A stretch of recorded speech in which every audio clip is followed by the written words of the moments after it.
Look, I don't know about you, but if someone invites me to California in July, I expect beaches, palm trees, and a daiquiri in hand, not 40 degrees in the shade and 90,000 people crammed into a place called the Rose Bowl, which sounds more like a perfume than a football stadium. But there we were, 17th of July, 1994. Brazil versus Italy. A World Cup final promising samba, pasta, and goals. Spoiler alert? Only the heat showed up.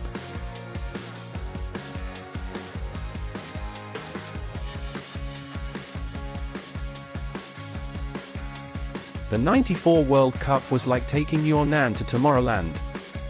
The United States didn't really get football, sorry, soccer. But they gave it their all. And their marketing team. And, bless them, their air conditioning, which I appreciated more than any goal. The Yanks turned Pasadena into a football theme park, even if half of them thought Romario was an energy drink.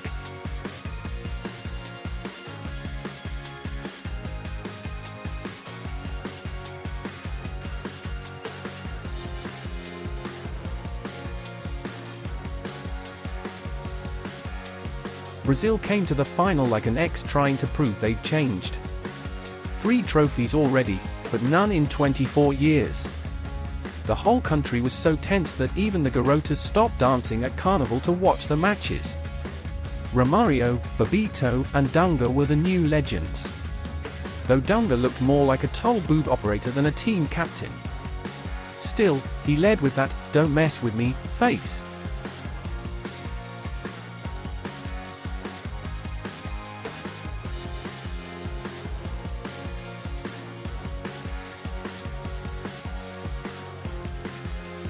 Italy reached the final thanks to one man, Roberto Baggio. A bloke with a ponytail that looked like a shampoo ad, and a knack for scoring goals like he was doing the dishes, one after another. But carrying a whole nation on your back for weeks, that takes a toll. And when they needed him the most, well, just wait for it.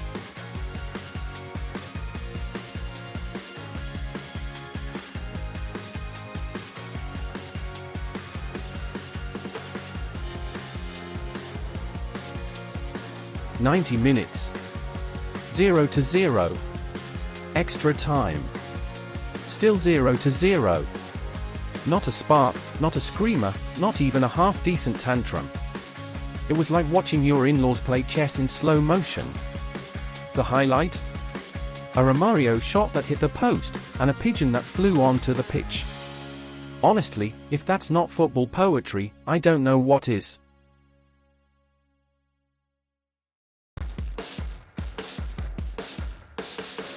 And then, penalties. Like flipping a coin, but with the emotional stability of 2 entire nations at stake. Brazil nailed theirs. Italy, sort of. Then came Baggio's turn. Yep, the chosen one. The mystical man with the ponytail.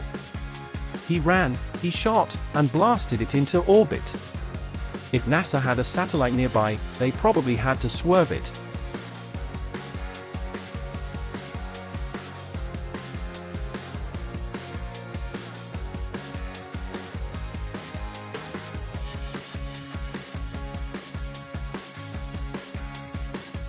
Brazil lost their minds.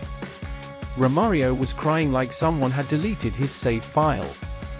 Bebeto did his famous baby cradle dance, we all copied it, even without kids. And Baggio, well, he became the face of sorrow. Just stood there with the expression of someone who suddenly remembered they left the oven on.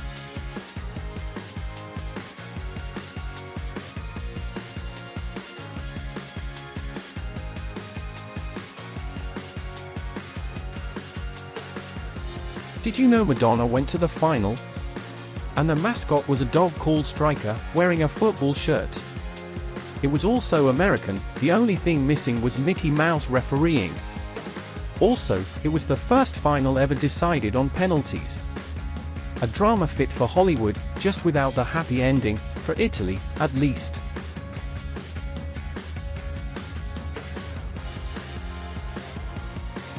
Football wasn't king in the US, but after this World Cup, they started taking it seriously.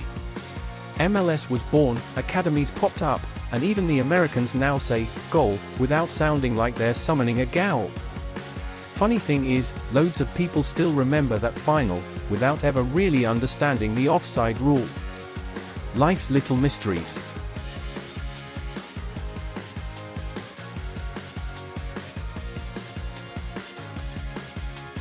You can still visit the Rose Bowl in Pasadena. There are tours, retro Romario kits, and even a chance to snap a pic where Baggio missed that penalty. Just don't expect the grass to look the same. It's sacred ground for football lovers, and fans of sporting tragedies with a good sunset view.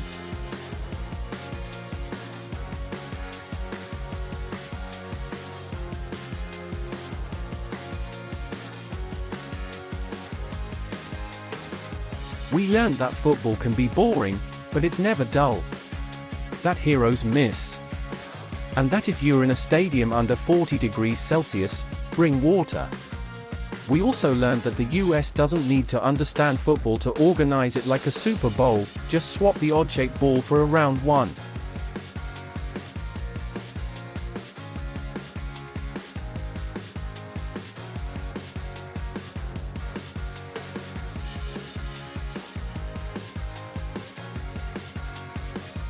USA 94 was a goalless final, but packed with story. And that's what matters. Because football's not just what happens on the scoreboard, it's what sticks in your head. And if you don't believe me, ask Baggio.